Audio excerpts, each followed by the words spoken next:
바닥까지 열어봐라. 끝까지. 산소호흡기 너머로 시어머니의 입술이 간신히 움직였습니다.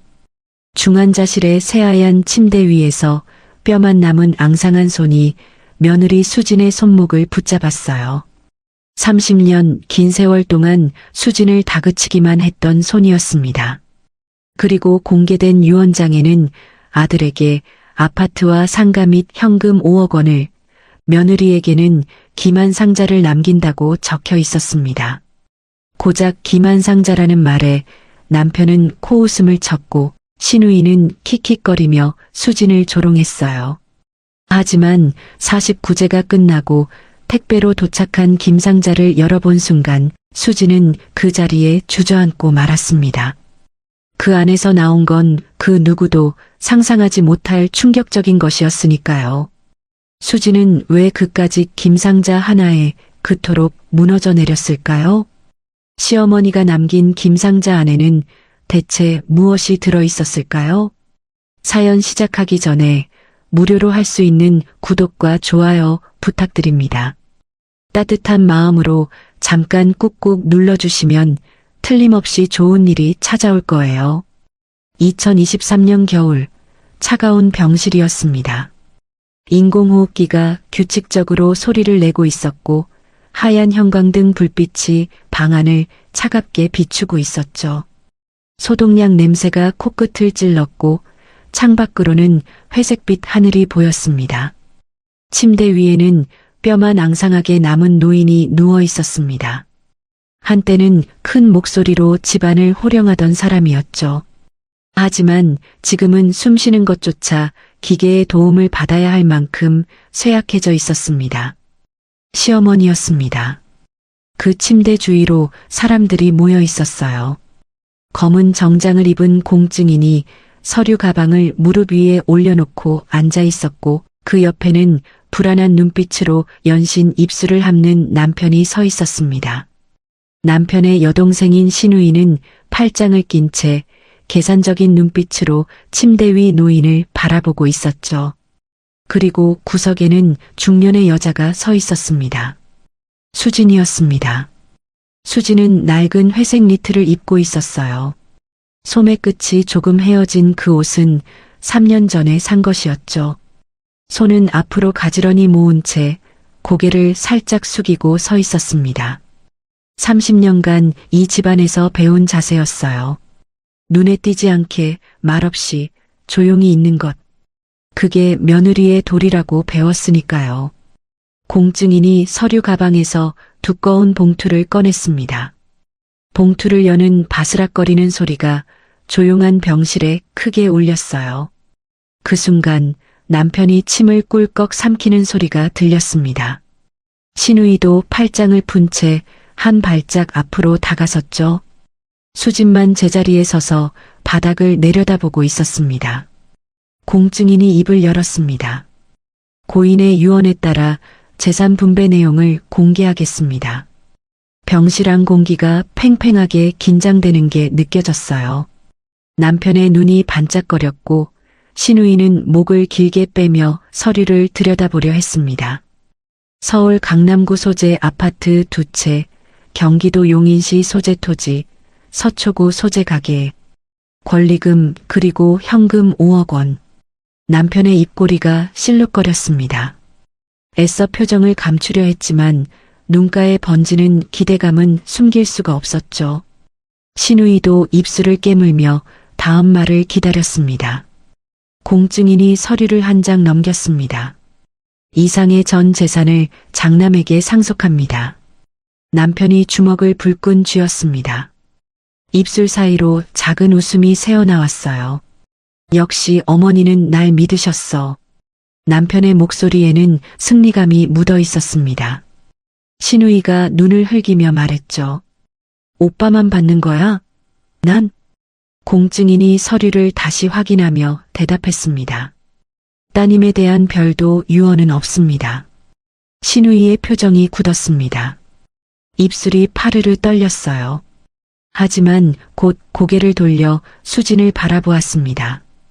그 눈빛에는 묘한 안도감이 담겨 있었죠.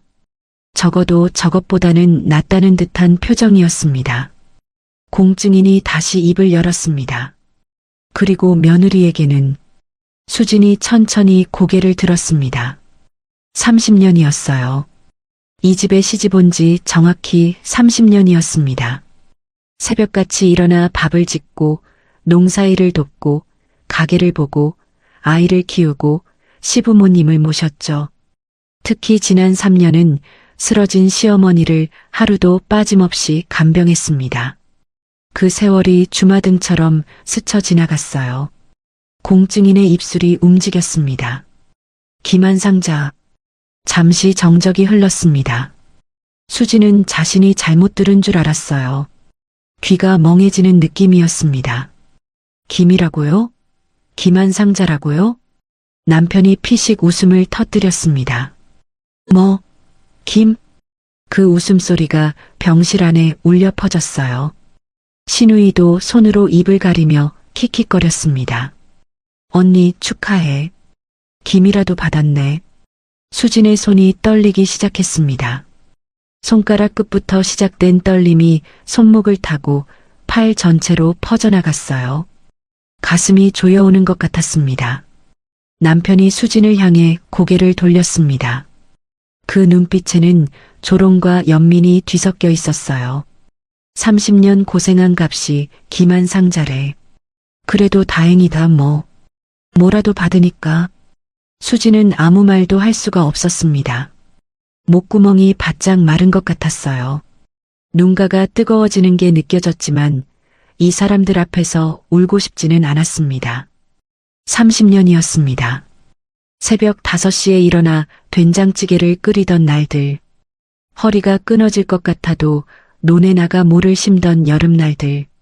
명절마다 20가지가 넘는 음식을 차리느라 잠을 설치던 밤들. 남편이 밖에서 진 빚을 갚으려고 친정에 머리를 조아리던 순간들. 그 모든 세월이 기만상자였습니다. 그 30년 세월에 대한 조롱의 의미였던 걸까요? 수진의 눈에서 눈물이 흘러내렸습니다. 소리 없이 조용히 볼을 타고 턱 끝까지 흘러내렸죠. 닦지 않았습니다. 닦을 힘조차 없었어요. 그때였습니다. 침대에서 희미한 소리가 들렸어요. 모두의 시선이 시어머니에게로 향했습니다. 시어머니가 눈을 떴습니다. 탁하고 흐릿한 눈이었지만 그 눈이 수진을 향해 있었어요. 시어머니의 손이 천천히 움직였습니다. 뼈만 남은 그 손이 수진의 손을 향해 뻗어나갔죠. 수진이 다가갔습니다. 무의식적으로 저도 모르게 발이 움직였어요. 침대 옆에 서자 시어머니의 손이 수진의 손을 잡았습니다. 놀라울 만큼 차가운 손이었어요. 시어머니의 입술이 달싹였습니다. 숨이 가빴는지 입술만 움직일 뿐 소리가 나오지 않았어요. 수진이 귀를 가까이 가져갔습니다. 시어머니의 목소리가 들렸습니다. 바람이 새는 것 같은 아주 작은 목소리였어요. 수진아, 바닥까지 열어봐라. 수진이 눈을 깜빡였습니다. 무슨 말인지 이해할 수가 없었어요. 바닥이요? 뭘 열어보라는 거예요? 어머님 무슨... 말을 끝맺기도 전에 남편이 다가왔습니다. 어머니, 뭐라고 하셨어요? 저한테도 말씀해 주세요. 시어머니가 급히 수진의 손을 놓았습니다. 마치 들키면 안 되는 일을 하다가 걸린 것처럼 재빨리 손을 거두었어요. 그리고는 눈을 감았습니다. 남편이 수진을 의심스러운 눈으로 바라보았습니다. 뭐라고 하셨어? 수진이 고개를 저었습니다. 잘 못 들었어요. 거짓말이었습니다. 분명히 들었어요. 하지만 그 말이 무슨 뜻인지 몰랐고 왠지 남편에게 말해서는 안 될 것 같았습니다. 공증인이 서류를 정리하며 일어섰습니다. 유언장 낭독은 이상입니다. 상속 절차에 대해서는 추후 연락드리겠습니다. 남편과 신우이가 공증인을 따라 병실 밖으로 나갔습니다. 아마도 재산 이전 절차에 대해 물어볼 게 많았겠죠. 수진만 병실에 남았습니다. 시어머니의 얼굴을 내려다보았어요. 눈을 감은 시어머니의 얼굴은 평화로워 보였습니다. 30년 동안 수없이 봐왔던 얼굴이었죠. 때로는 차갑게, 때로는 매섭게, 때로는 무심하게 수진을 바라보던 그 얼굴이었습니다. 수진은 천천히 병실 밖으로 걸어 나왔습니다. 다리가 천근만근 무거웠어요. 복도 끝 창가에 서서 밖을 바라보았습니다. 겨울 하늘은 회색빛이었고 앙상한 나뭇가지들이 바람에 흔들리고 있었죠. 손이 여전히 떨리고 있었습니다. 30년이 기만상자였구나. 수지는 속으로 되뇌었습니다. 새벽마다 부엌에서 혼자 삼킨 눈물이 떠올랐어요. 친정아버지 돌아가실 때 달려가지 못하고 제삿밥을 지어야 했던 그날이 떠올랐습니다. 3년 동안 하루도 빠짐없이 시어머니 곁을 지킨 날들이 떠올랐죠. 그 모든 게 기만상자였습니다. 눈물이 멈추지 않았습니다. 수지는 창밖을 바라보며 오래도록 서 있었어요. 지나가는 사람들은 그저 창가에 서 있는 중년 여자를 힐끗 보고는 지나쳤습니다. 아무도 그 여자가 30년 인생의 무게에 짓눌려 있다는 걸 알지 못했죠. 그때 수지는 아직 몰랐습니다. 그 기만상자가 자신의 인생을 완전히 뒤바꿔 놓을 거라는 걸. 시어머니의 마지막 말, 바닥까지 열어보라던 그 말이 무슨 뜻이었는지. 1993년 가을, 수지는 23세 새색시였습니다. 결혼식장은 서울 외곽의 작은 예식장이었어요. 천장의 샹들리에는 군데군데 전구가 나가 있었고 빨간 카펫은 달아서 실밥이 풀려 있었죠. 그래도 수진에게는 꿈만 같은 날이었습니다. 하객석을 바라보았어요. 신랑 측은 100여 명이 넘었습니다. 양복을 차려입은 남자들, 금목걸이를 두른 여자들. 반면 신부 측은 20명도 채 되지 않았어요. 시골에서 올라온 손이 갈라지고 얼굴이 검게 탄 사람들이었죠. 그때 뒤쪽에서 웅성거리는 소리가 들렸습니다. 시어머니였어요. 친척들에게 둘러싸여 말하고 있었죠. 우리 아들이 아까운데 저 집안이 변변찮아서 마음에 안 들어. 혼수 좀 봐라. 이불이랑 밥솥이 전부야. 수진의 심장이 쿵 하고 내려앉았습니다. 사실이었으니까요. 친정은 농 몇마지기로 근근히 살아가는 가난한 농가였어요. 수진은 고개를 숙였습니다. 창피했지만 더 창피한 건 아무 말도 할 수 없는 자신이었죠. 패백 시간이 되었습니다. 수진이 시어머니 앞에 큰 절을 올렸어요.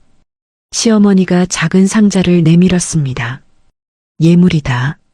상자 안에는 얇디얇은 금반지가 하나 들어 있었어요.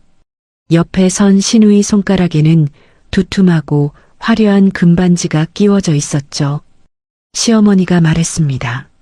내 팔자에 이만하면 감사한 줄 알아라. 수지는 억지로 미소 지었어요. 감사합니다, 어머님. 목소리가 떨렸지만 내색하지 않았습니다. 앞으로 잘하면 된다고 스스로를 다독였죠. 그날 밤 신혼집에 도착했습니다. 시댁 근처 작은 빌라였어요. 수진이 라면을 끓여오는데 전화벨이 울렸습니다. 남편이 전화를 받더니 표정이 밝아졌어요. 야, 오늘 판 크게 벌어졌다며? 나도 끼워줘. 수진이 조심스럽게 물었습니다. 여보, 어디 가세요? 남편이 귀찮다는 듯 손을 저었어요. 친구들이랑 약속 있어. 먼저 자.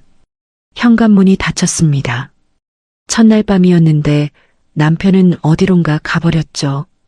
수지는 혼자 거실에 남겨졌어요. 시골에서 가져온 낡은 가방을 바라보았습니다. 어머니가 싸준 고추장이 들어 있었죠. 코끝이 찡했습니다. 다음 날 아침이었습니다. 수진이 새벽 5시에 일어나 밥을 지었어요. 7시쯤 시어머니가 도착했습니다. 밥상을 둘러보더니 코웃음을 치셨죠. 이게 다야? 반찬이 고작 3가지? 수진의 얼굴이 빨개졌습니다. 죄송해요, 어머님. 식사 후 시어머니가 뭔가를 건네셨어요. 작은 도장집이었습니다. 이건 내 인감 도장이다. 시어머니가 수진의 눈을 똑바로 바라보았습니다. 그 눈빛이 이상하게 진지했어요. 이 도장, 절대 아범한테 주지 마라. 수진이 눈을 깜빡였습니다. 네, 왜요? 시어머니의 표정이 굳었어요. 이유는 묻지 말고 그냥 주지 마. 그리고 자리에서 일어나 현관으로 향했습니다. 뒤도 돌아보지 않았죠. 수지는 손에 든 도장집을 잠시 내려다보았어요. 그리고는 조용히 도장집을 서랍 깊숙이 넣어두었습니다. 앞으로 펼쳐질 30년의 지옥을 아직은 상상조차 하지 못한 채로요. 결혼한 지 5년이 지난 1998년이었습니다. 그날 밤 수지는 잠에서 깼어요. 옆자리가 비어 있었습니다. 남편은 또 밖에 나간 모양이었죠. 그때 전화벨이 울렸습니다. 새벽 2시였어요. 수진이 수화기를 들었습니다. 낯선 남자 목소리가 들려왔죠. 여기 사채업소인데요. 남편분이 3천만 원 빌려가셨거든요. 언제 갚으실 건가요? 수진의 얼굴이 창백해졌습니다. 3천만 원이요? 전화가 끊어졌습니다. 수진은 한참 동안 수화기를 든 채 서 있었어요. 3천만 원이라니. 시골에서 논 한 마지기를 살 수 있는 금액이었죠. 다음 날 수진은 시어머니를 찾아갔습니다. 어머님, 그이가 도박을 해요. 빚이 3천만 원이래요. 시어머니가 한숨을 쉬었습니다. 또야? 수진이 멈칫했어요. 어머님, 혹시 알고 계셨어요? 결혼 전부터요? 시어머니가 눈을 피했습니다. 남자가 좀 그럴 수 있어. 내가 더 잘해야지. 수지는 멍해졌어요. 알면서 결혼시킨 거였습니다. 그 후로 5년이 더 흘렀습니다. 2003년이었어요. 어느 날 저녁 수지는 남편 사무실에 도시락을 들고 갔습니다. 야근한다고 했거든요. 사무실 문 앞에서 멈춰 섰어요. 안에서 여자 웃음소리가 들렸습니다. 수진이 문을 열었습니다. 남편이 젊은 여자와 나란히 앉아 있었어요. 여자는 남편의 어깨에 머리를 기대고 있었죠. 도시락이 손에서 떨어졌습니다. 남편이 화를 냈어요. 야, 왜 맘대로 들어와? 수진의 입술이 떨렸습니다. 당신, 이게 뭐야? 남편이 코웃음을 쳤어요. 뭐긴 뭐야? 집에서 내가 잘했으면 내가 왜 이러겠어? 그날 밤 수지는 시어머니를 찾아갔습니다. 어머님, 이혼하고 싶어요. 시어머니가 버럭 소리쳤습니다. 이혼? 집안 망신시키게? 참아. 그게 여자 팔자야. 수진이 울먹였어요. 어머님, 저도 사람이에요. 시어머니가 차갑게 돌아섰습니다. 사람이면 참아. 수진은 거기 서서 한참을 울었습니다. 며칠 후였어요. 수진이 시어머니 댁 청소를 하다가 서랍에서 이상한 걸 발견했습니다. 법무사 사무실 봉투였어요. 봉투 안에는 서류가 들어 있었는데 수진의 이름이 적혀 있었죠. 수진이 서류를 펼쳐보려는 순간 시어머니가 방에 들어왔습니다. 뭐해? 수진이 화들짝 놀라 봉투를 내려놓았어요. 아, 아니에요. 청소하다가요. 시어머니가 재빨리 봉투를 집어들었습니다. 표정이 굳어 있었어요. 남의 물건 함부로 보는 거 아니야. 시어머니는 봉투를 들고 방을 나갔습니다. 수지는 이상했어요. 왜 자기 이름이 적힌 서류가 시어머니 서랍에 있는 걸까요? 그리고 왜 시어머니는 저렇게 당황하는 걸까요? 하지만 물어볼 수 없었습니다. 호랑이 같은 시어머니에게 따질 수는 없었으니까요. 그 후로도 남편은 변하지 않았습니다. 도박도 여자도 거짓말도 계속됐죠. 수지는 참았습니다.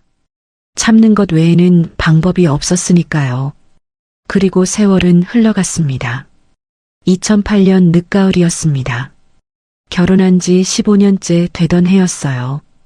그날 밤 수지는 거실 소파에서 잠이 들었습니다. 남편은 또 어디론가 나가고 없었죠. 익숙한 일이었어요. 혼자 저녁을 먹고, 혼자 설거지를 하고, 혼자 TV를 보다가 잠드는 것. 그게 수진의 일상이었습니다. 새벽 3시였어요. 전화벨이 울렸습니다. 수진이 눈을 떴습니다. 어둠 속에서 전화기 화면이 파랗게 빛나고 있었어요. 발신자 이름을 보니 큰언니였습니다. 이 시간에 언니가 전화를 할 리가 없었죠. 수진의 심장이 쿵 하고 내려앉았습니다. 수화기를 들었어요. 여보세요? 언니의 목소리가 떨리고 있었습니다. 시골 사투리가 섞인 그 목소리는 울먹이고 있었죠. 수진아, 아버지가 쓰러지셨어. 병원에서 오늘 밤 넘기기 힘들다고 해. 수진의 손에서 힘이 빠졌습니다. 전화기를 떨어뜨릴 뻔했어요. 언니, 그게 무슨 소리야? 아버지 어디가 아프셨어? 갑자기 가슴을 붙잡고 쓰러지셨대. 심장마비래, 빨리 와, 수진아. 전화가 끊어졌습니다. 수진은 한동안 멍하니 앉아 있었어요. 머릿속이 하얗게 비어버린 것 같았습니다. 아버지, 친정아버지, 논에서 별을 베시던 아버지, 수진이 시집갈 때 말없이 눈물만 훔치시던 아버지, 명절에 수진이 찾아가면 대문 앞에서 기다리고 계시던 아버지, 그 아버지가 오늘 밤을 넘기기 힘들다니요. 수진은 벌떡 일어났습니다. 옷장을 열고 겉옷을 꺼냈어요. 손이 심하게 떨렸습니다. 단추를 잠그는 것조차 쉽지 않았죠. 가방을 챙기고 현관으로 향했습니다. 그때 현관문이 열렸어요. 시어머니였습니다. 새벽 3시가 넘은 시간에 시어머니가 왜 여기 있는 건지 수지는 이해할 수 없었습니다. 시어머니는 잠옷 위에 두꺼운 외투를 걸치고 있었어요. 아마 인기척을 듣고 건너온 모양이었죠. 시댁은 바로 옆 건물이었으니까요. 이 밤중에 어딜 가려고? 시어머니의 목소리는 차가웠습니다. 수지는 떨리는 목소리로 대답했어요. 어머님, 친정아버지가 위독하세요. 병원에서 오늘 밤을 넘기기 힘들대요. 가봐야 해요. 시어머니의 표정이 굳었습니다. 그러나 눈빛은 흔들리지 않았어요. 그래서 여긴 내일 제사야. 내가 없으면 누가 음식을 해? 수지는 귀를 의심했습니다. 아버지가 돌아가실지도 모르는데 제사 음식 이야기를 하다니요. 가슴이 답답해졌어요. 숨이 막히는 것 같았습니다. 어머님, 제발이요. 아버지 돌아가시기 전에 얼굴이라도 봐야 해요. 수진의 눈에서 눈물이 흘러내렸습니다. 무릎이 꺾이면서 바닥에 주저앉았어요. 시어머니의 발 앞에 엎드리다시피 했습니다. 제발요, 어머님. 평생 부탁이에요. 아버지 마지막 얼굴 한 번만 보게 해주세요. 시어머니는 한참 동안 수진을 내려다보았습니다. 그 눈빛은 복잡했어요. 뭔가 말하려는 듯 입술이 달싹였지만 결국 나온 말은 차가웠습니다. 가지마. 내 자리는 여기야. 그 말을 남기고 시어머니는 돌아섰어요. 현관문이 닫혔습니다. 쿵 하는 소리가 새벽 공기를 갈랐죠. 수지는 바닥에 엎드린 채 한참을 울었습니다. 목이 터져라 소리내어 울고 싶었지만 참았어요. 이웃에 들릴까봐. 시어머니가 또 뭐라고 할까봐. 수지는 주먹으로 입을 틀어막은 채 어깨를 들썩이며 울었습니다. 새벽이 밝아왔어요. 수지는 결국 친정에 가지 못했습니다. 떨리는 손으로 제사 음식을 준비했어요. 전을 부치고 나물을 무치고 탕을 끓였습니다. 손끝에 감각이 없었어요. 눈앞이 자꾸 흐려졌지만 닦을 시간도 없었죠. 낮 12시쯤이었습니다. 전화벨이 울렸어요. 수지는 기름 묻은 손을 앞치마에 문지르며 전화를 받았습니다. 언니의 목소리였어요. 울음이 섞인 목소리였습니다. 수진아, 아버지 가셨어. 수진의 손에서 전화기가 떨어졌습니다. 무릎이 꺾이면서 부엌 바닥에 주저앉았어요. 반쯤 붙여진 전 위로 눈물이 뚝뚝 떨어졌습니다. 입술을 깨물었지만 소용없었어요. 울음이 터져 나왔습니다. 아버지, 아버지 손을 한번 잡아보지도 못했어요. 아버지 얼굴을 마지막으로 보지도 못했어요. 아버지가 부르셨을지도 모르는데, 막내딸 이름을 부르셨을지도 모르는데, 수지는 제사 음식을 만들고 있었습니다. 그때 부엌 문이 열렸어요. 시어머니가 들어왔습니다. 제사상에 올릴 음식 상태를 확인하러 온 거였죠. 시어머니는 바닥에 주저앉아 우는 수진을 내려다보았습니다. 울 시간에 음식이나 해. 그 한마디를 남기고 시어머니는 나갔어요. 수진은 바닥에 엎드려 한참을 울었습니다. 소리 죽여 울었어요. 어깨가 들썩였습니다. 손톱이 손바닥에 파고들 정도로 주먹을 꽉 쥐었어요. 하지만 아무도 위로해주는 사람은 없었습니다. 제사가 끝났습니다. 밤 10시가 넘어서야 뒷정리가 끝났어요.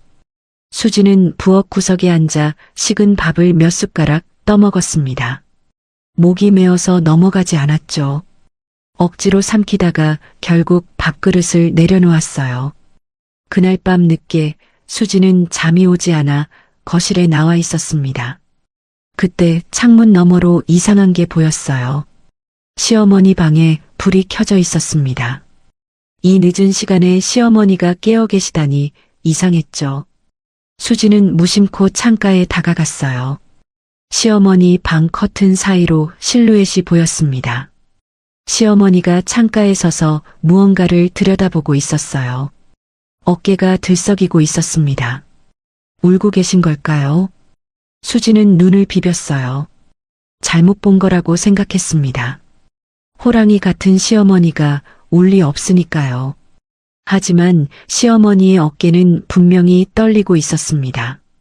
수지는 오래도록 그 모습을 바라보았어요. 시어머니가 뭘 들고 계신지, 왜 우시는지 알 수 없었습니다. 그저 이상하다고 생각했을 뿐이었죠. 며칠 후 수지는 친정에 다녀왔습니다.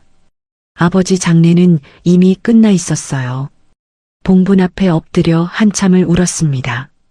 흙냄새가 코끝을 찔렀어요. 아버지가 이 차가운 땅 아래 누워 계시다는 게 믿기지 않았습니다.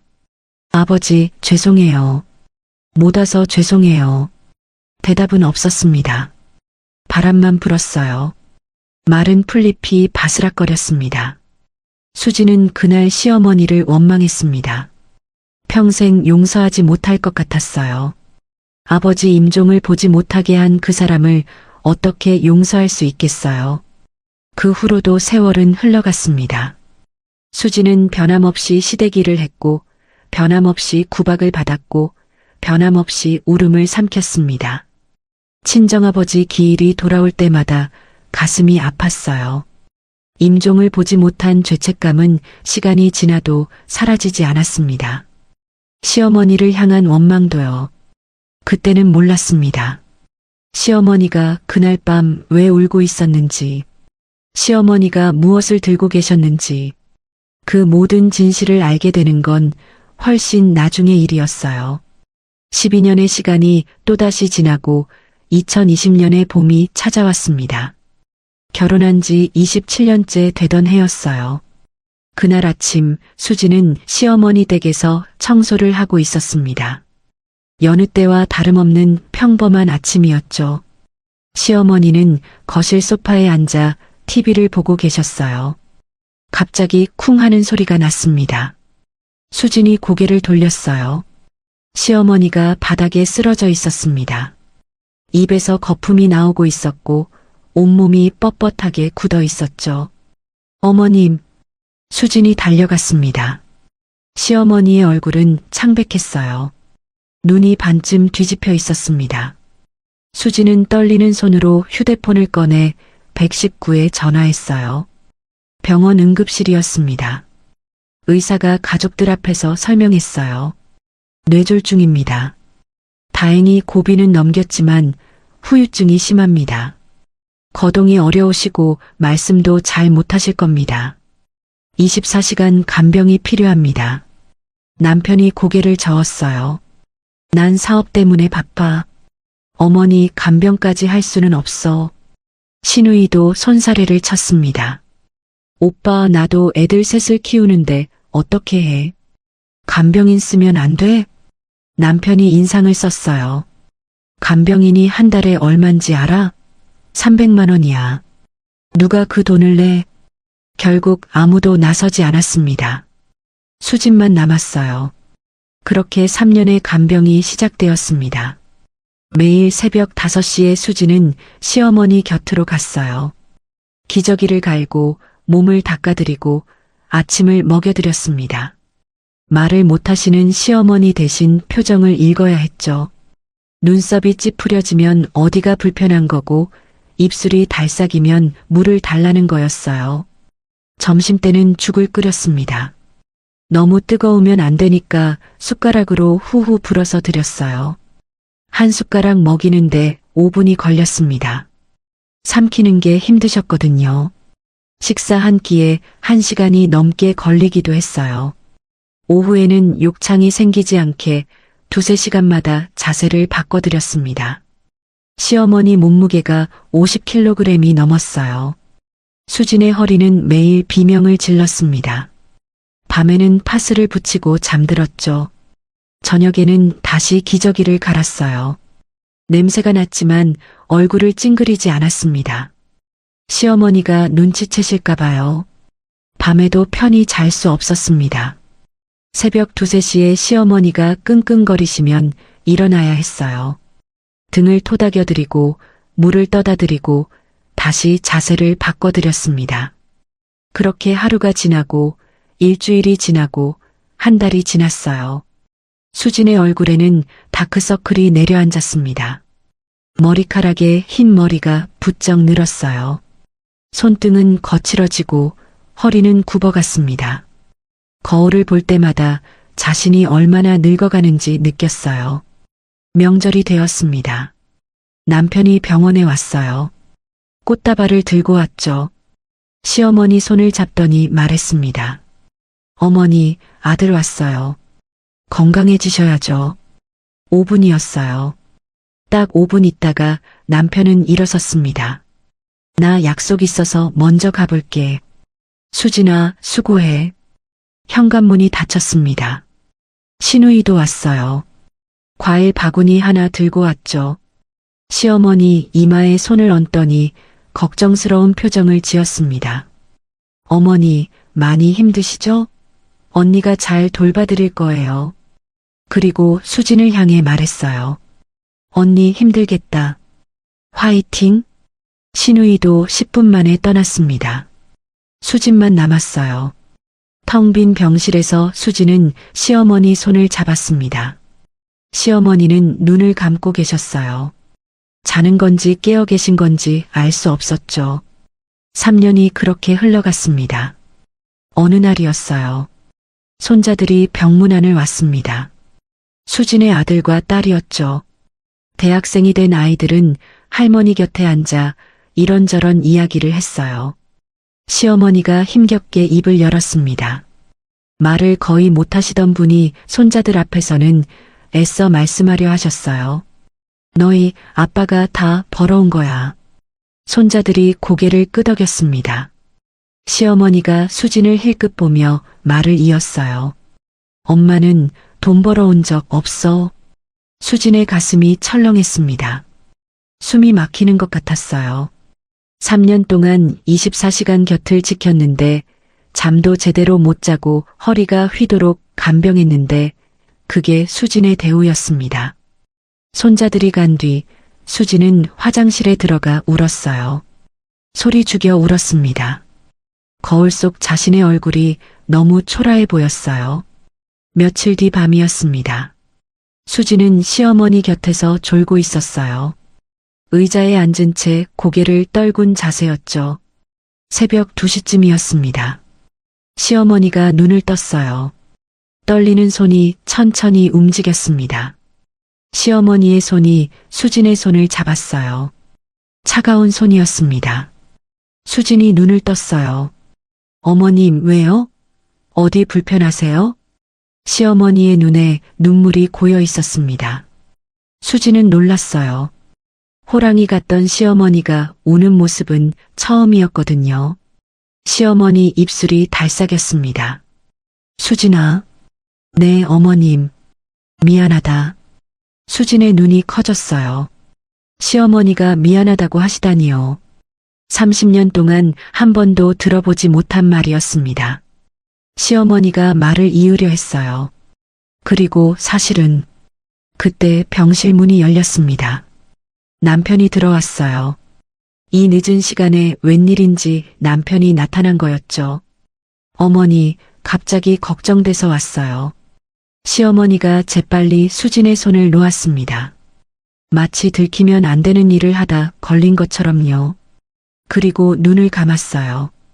남편이 수진에게 물었습니다. 뭐 하고 있었어? 수진이 고개를 저었어요. 아니에요. 그냥 주무시다 깨셨길래요. 남편은 의심스러운 눈으로 수진을 보더니 의자에 앉았습니다. 수진은 창밖을 바라보았어요. 깜깜한 밤하늘이었습니다. 시어머니가 뭘 말하려 했던 걸까요? 미안하다고 했어요. 그리고 사실은 이라고 했죠. 그 다음은 뭐였을까요? 수진은 알 수 없었습니다.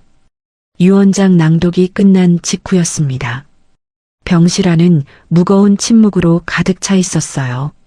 남편과 시누이는 복도로 나가 공증인과 이야기를 나누고 있었죠. 수진만 병실에 남았습니다. 그때 기계음이 달라졌어요. 삐 하던 소리가 점점 느려지기 시작했습니다. 심장 박동을 보여주는 모니터의 선이 불규칙하게 흔들리고 있었죠. 수진이 침대 곁으로 다가갔습니다. 시어머니가 눈을 떴어요. 탁하고 흐릿한 눈이었지만 그 눈이 수진을 향해 있었습니다. 입술이 파르르 떨렸어요. 수진이 귀를 가까이 가져갔습니다. 수진아. 네, 어머님. 여기 있어요. 시어머니의 손이 떨리며 수진의 손을 잡았어요. 뼈만 남은 놀라울 만큼 차가운 손이었습니다. 바닥까지 열어봐라. 끝까지. 수진이 눈을 깜빡였어요. 아까도 같은 말씀을 하셨죠. 대체 무슨 뜻일까요? 어머님, 뭘 열어보라는 거예요? 시어머니의 눈에서 눈물이 흘러내렸습니다. 30년 동안 한 번도 보지 못한 시어머니의 눈물이었어요. 수진의 가슴이 철렁했습니다. 미안하다. 미안해. 그 말을 끝으로 시어머니의 손에서 힘이 빠졌습니다. 눈이 천천히 감겼어요. 기계음이 일직선으로 바뀌었습니다. 삐. 간호사들이 뛰어들어왔어요. 의사가 달려왔습니다. 하지만 이미 늦었죠. 임종입니다. 복도에서 남편과 시누이가 뛰어들어왔습니다. 어머니. 남편이 침대 곁으로 달려갔어요. 시누이도 울기 시작했죠. 수진은 한 발짝 뒤로 물러섰습니다. 가족들이 시어머니를 둘러싸고 울고 있었어요. 30년이었습니다. 30년 동안 구박받고 원망했던 사람이었어요. 그런데 왜 이렇게 가슴이 텅 빈 것 같을까요? 장례식장이었습니다. 하얀 국화꽃 향기가 코끝을 찔렀어요. 수진은 영정사진 앞에 서 있었습니다. 사진 속 시어머니는 굳은 표정이었지만 눈매에는 어딘가 쓸쓸함이 묻어 있었죠. 30년 동안 대체 뭐였던 걸까요? 왜 마지막에 미안하다고 하신 거예요? 물어보고 싶은 게 너무 많았습니다. 하지만 이제 대답을 들을 수 없었어요. 장례 후 시어머니 방을 정리했습니다. 수진이 옷장을 열고 서랍을 뒤졌어요. 김상자를 찾기 위해서였죠. 하지만 아무리 찾아도 없었습니다. 뭐 찾아? 남편이 물었어요. 유언장에 있던 김상자요. 남편이 피식 웃었습니다. 그까짓 걸 왜 찾아? 어차피 어머니가 너 놀리려고 하신 걸 텐데. 신경 꺼. 49제가 끝났습니다. 가족들이 흩어지고 수진만 집에 남았어요. 텅 빈 거실에 앉아 창밖을 바라보았습니다. 김상자는 정말 어머님이 마지막까지 나를 조롱하기 위해 말씀하신 걸까? 수진은 가슴이 답답해졌습니다. 49제가 끝나고 며칠이 지났습니다. 수진은 평소처럼 아침을 보내고 있었어요. 빨래를 널고 설거지를 하고 거실을 청소했죠. 시어머니가 돌아가신 뒤로 할 일이 확 줄었습니다. 3년 동안 하루도 빠짐없이 간병을 했으니까요. 점심때쯤 초인종이 울렸습니다. 택배기사가 상자 하나를 들고 서 있었어요. 김수진 씨 맞으시죠? 택배요. 수진이 고개를 갸웃거렸어요. 주문한 게 없었거든요. 제가 뭘 시킨 게 없는데요. 택배기사가 송장을 가리켰습니다. 수진이 송장을 들여다보았어요. 보낸 사람 란에 법무법인 이름이 적혀 있었습니다. 송장 아래쪽에 메모도 있었어요. 고인의 유언에 따라 49제 후 배송. 수진의 손이 떨리기 시작했습니다. 시어머니가 법무법인에 뭔가를 맡겨두신 건가요? 상자를 거실로 가져와 식탁 위에 올려놓았어요. 상자는 생각보다 무거웠습니다. 한참을 바라보다가 천천히 테이프를 뜯었어요. 뚜껑을 열었습니다. 맨 위에 김이 있었어요. 진짜 김이었습니다. 검은 봉지에 담긴 마른 김. 수지는 쓴웃음을 지었어요. 진짜 김이네. 유언장에 적혀있던 그 김한 상자가 이거였습니다. 30년을 바친 대가가 정말로 김이었어요. 그런데 상자가 너무 무거웠습니다. 김 몇 봉지치고는 무게가 맞지 않았죠. 수진이 김 봉지를 꺼내고 아래로 손을 넣었어요. 뭔가 딱딱한 게 잡혔습니다.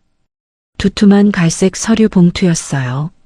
수진이 봉투를 꺼내 들었습니다. 봉투 겉면에 글씨가 적혀 있었어요. 삐뚤빼뚤하지만 또박또박한 시어머니 글씨였습니다.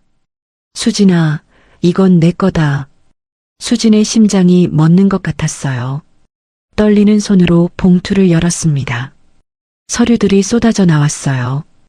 부동산 등기 권리증이었습니다. 한 장이 아니었어요. 3장이었죠. 서울에 있는 건물 한 채와 상가 2채.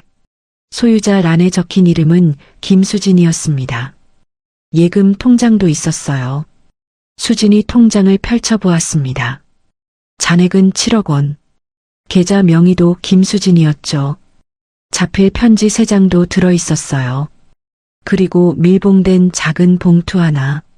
겉면에 이렇게 적혀 있었습니다. 선택은 내 몫이다. 수진은 바닥에 주저앉았습니다. 다리에 힘이 풀렸어요. 건물 3채와 현금 7억. 대충 계산해도 25억이 넘는 금액이었습니다. 어머님이 저한테? 눈에서 눈물이 흘러내렸어요. 30년 동안 구박하시던 분이었습니다. 친정아버지 임종도 못 가게 막으셨죠. 유언장에서도 김한 상자만 주셨어요. 그런데 그 안에 25억을 숨겨두신 거예요. 수지는 편지를 집어들었습니다. 손이 너무 떨려서 종이가 바스락거렸어요. 첫 장을 펼쳤습니다. 수진아, 이 편지를 읽고 있다면 나는 이미 이 세상 사람이 아니겠지. 그리고 넌 아마 나를 원망하고 있겠지. 30년 동안 너를 그렇게 구박했으니까. 수진의 눈물이 편지 위로 뚝뚝 떨어졌습니다. 미안하다. 정말 미안하다. 하지만 그건 연기였어. 연기라고요? 수진은 숨을 멈췄어요. 30년간의 구박이 연기였다니. 그게 무슨 말인가요? 수진은 떨리는 손으로 편지를 계속 읽어내려갔습니다. 30년간의 비밀이 드디어 밝혀지려 하고 있었어요. 시어머니의 글씨는 삐뚤빼뚤했지만 또박또박했어요. 한 글자 한 글자 정성을 담아 쓴 게 느껴졌습니다. 너를 구박한 게 아니야. 내 아들놈한테서 너를 지키려고 한 거야. 수진의 손이 멈췄어요. 아들한테서 지키려고 했다고요. 그게 무슨 말인가요?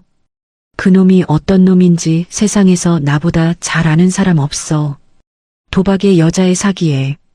내가 낳은 자식이지만 차마 자식이라고 부르기도 싫은 놈이야. 그 녀석한테 재산 주면 1년 안에 다 날린다. 수지는 숨을 멈췄습니다. 시어머니가 아들의 본성을 알고 계셨던 거예요. 결혼 전부터 알고 계셨던 겁니다.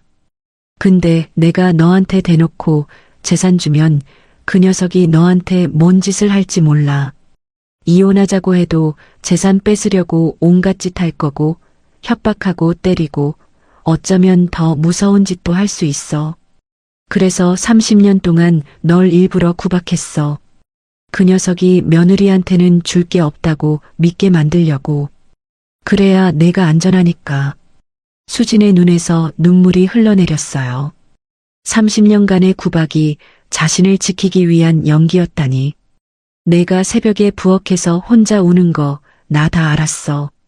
내 친정아버지 임종도 못 보게 한 거 그때 나도 같이 울었어. 수지는 그날 밤을 떠올렸어요. 시어머니 방에 불이 켜져 있던 그날 밤. 창가에서 어깨를 들썩이며 울고 계시던 그 모습. 그게 진짜였던 겁니다. 수진아, 넌 세상에서 제일 착한 며느리였어. 아니, 며느리가 아니라 내 딸이었어. 진짜 딸보다 더 딸 같았어. 남은 인생 내 맘대로 살아라. 이제 내 차례야. 잘 살아라, 수진아. 어머니가. 수지는 바닥에 엎드려 울었습니다. 소리내어 울었어요. 어머님, 어머님. 한참을 울고 나서 수지는 다른 서류들을 확인했어요. 남편에게 상속된 재산 내역이 적힌 메모가 있었습니다. 시어머니가 직접 정리해 두신 것 같았어요. 아파트 2채는 근저당이 120%나 설정되어 있었습니다. 집값보다 빚이 더 많다는 뜻이었어요. 가게는 권리금 분쟁으로 소송 중이었고 땅은 그린벨트의 묘지 근처라 개발도 못하는 곳이었습니다.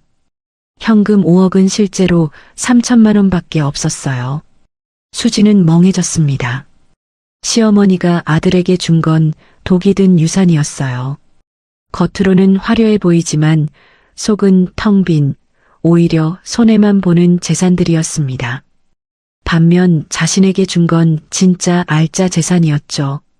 마지막으로 밀봉된 봉투를 열었어요. 남편이 10년 전 회사 돈을 횡령한 증거였습니다.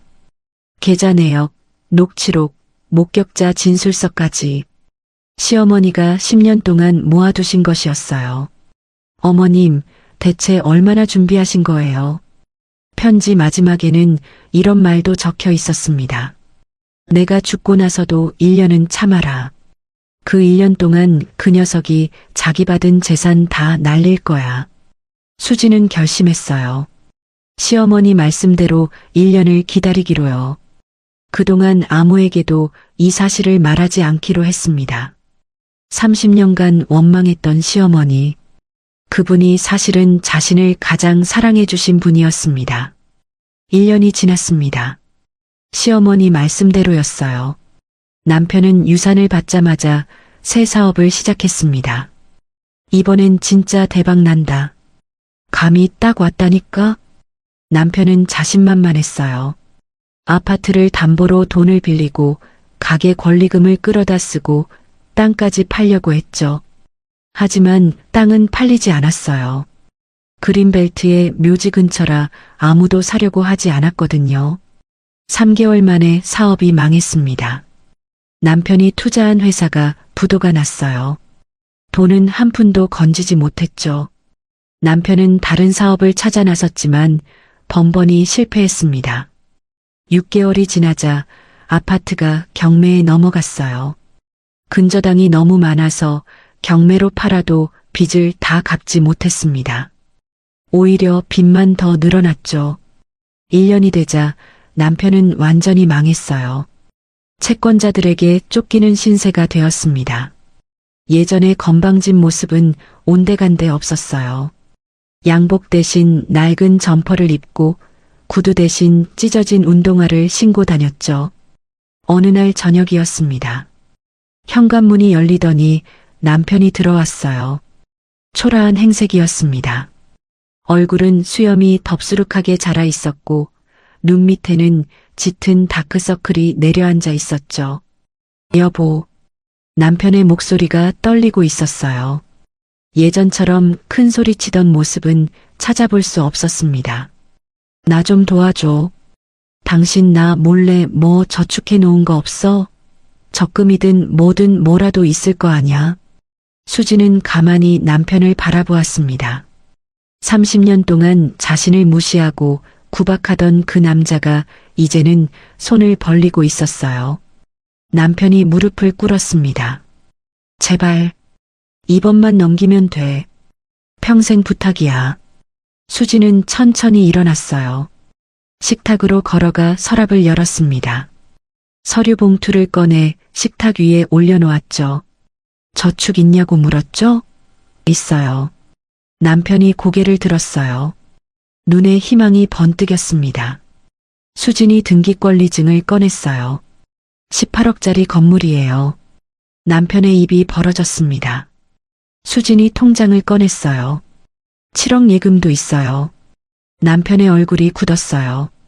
믿을 수 없다는 표정이었습니다. 뭐라고? 25억? 이게 어디서 난 거야? 수진이 담담하게 말했어요. 어머님이 주셨어요. 그 김상자 속에 들어있었어요. 남편이 벌떡 일어났습니다. 김상자에? 말도 안 돼. 어머니가 왜 너한테? 수진이 편지를 꺼냈어요. 어머님이 30년 동안 당신한테서 저를 지켜주신 거예요. 당신이 이 돈 알았으면 저한테 무슨 짓 했을지 모른다고 하셨어요. 남편의 얼굴이 창백해졌습니다. 어머니가 날 그렇게 생각했다고? 수진이 말했어요. 아니요. 어머님은 당신을 정확히 알고 계셨던 거예요. 수진은 이혼 서류를 식탁 위에 올려놓았습니다. 남편이 서류를 보더니 눈이 커졌어요. 이혼? 지금 이혼하자는 거야? 수진이 고개를 끄덕였습니다. 30년이에요. 30년 동안 참았어요. 이제 끝내려고요. 남편이 태도를 바꿨어요. 목소리가 달라졌습니다. 여보, 우리 다시 시작하자. 그 돈 있으면 사업 제대로 할 수 있어. 내가 달라질게. 수진이 고개를 저었어요. 어머님이 편지에 이렇게 쓰셨어요. 그 녀석한테 남은 게 없으면 너한테 손 벌릴 명분도 없다. 정확하시네요. 남편이 화를 냈습니다. 30년을 같이 살았는데. 수진이 말했어요. 30년 동안 저한테 한 짓 기억 안 나요? 어머님은 다 기억하셨는데요. 수진은 마지막 봉투를 꺼냈습니다. 밀봉되어 있던 그 봉투였어요. 그리고 이건 어머님이 선택하라고 주신 거예요. 남편이 봉투를 보더니 얼굴이 하얗게 질렸어요. 당신이 10년 전에 회사 돈 횡령한 증거예요.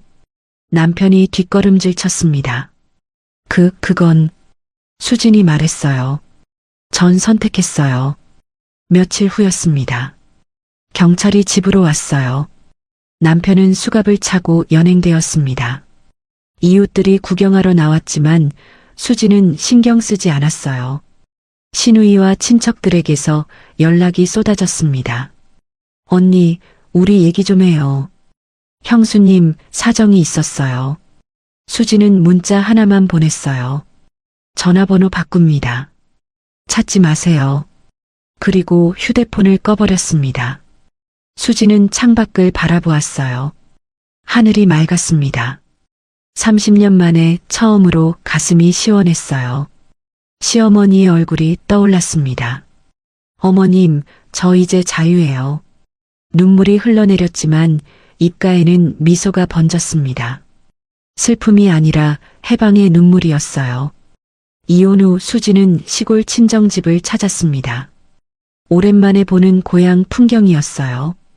논두렁 사이로 난 좁은 길, 낡은 창고, 허름한 농가들, 어린 시절 뛰어놀던 그 길이 여전히 그대로였습니다.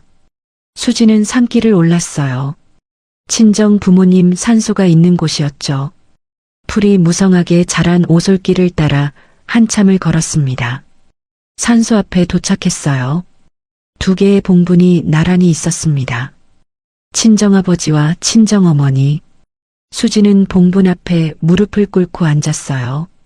손에는 소주 한 병과 어머니가 좋아하시던 약과가 들려 있었습니다. 엄마, 나왔어요. 수진의 목소리가 떨렸어요. 시어머니가요, 알고 보니까 나 지켜주신 거였대요.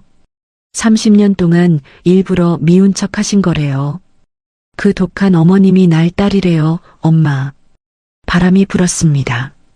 마른 풀잎이 바스락거렸어요. 수지는 아버지 봉분을 바라보았습니다. 눈물이 흘러내렸어요. 아버지, 그때 못 가서 죄송해요. 시어머니가 안 보내줘서 원망했는데 그분도 아버지 돌아가시고 나서 저 몰래 많이 우셨대요. 흙냄새가 코끝을 찔렀습니다. 아버지가 이 차가운 땅 아래 누워 계시다는 게 아직도 믿기지 않았어요. 수지는 깊이 절을 올렸습니다. 아버지, 저 이제 괜찮아요. 잘 살게요. 한참을 그 자리에 앉아 있었어요. 햇살이 따뜻하게 내리쬐고 있었습니다. 새소리가 들렸어요.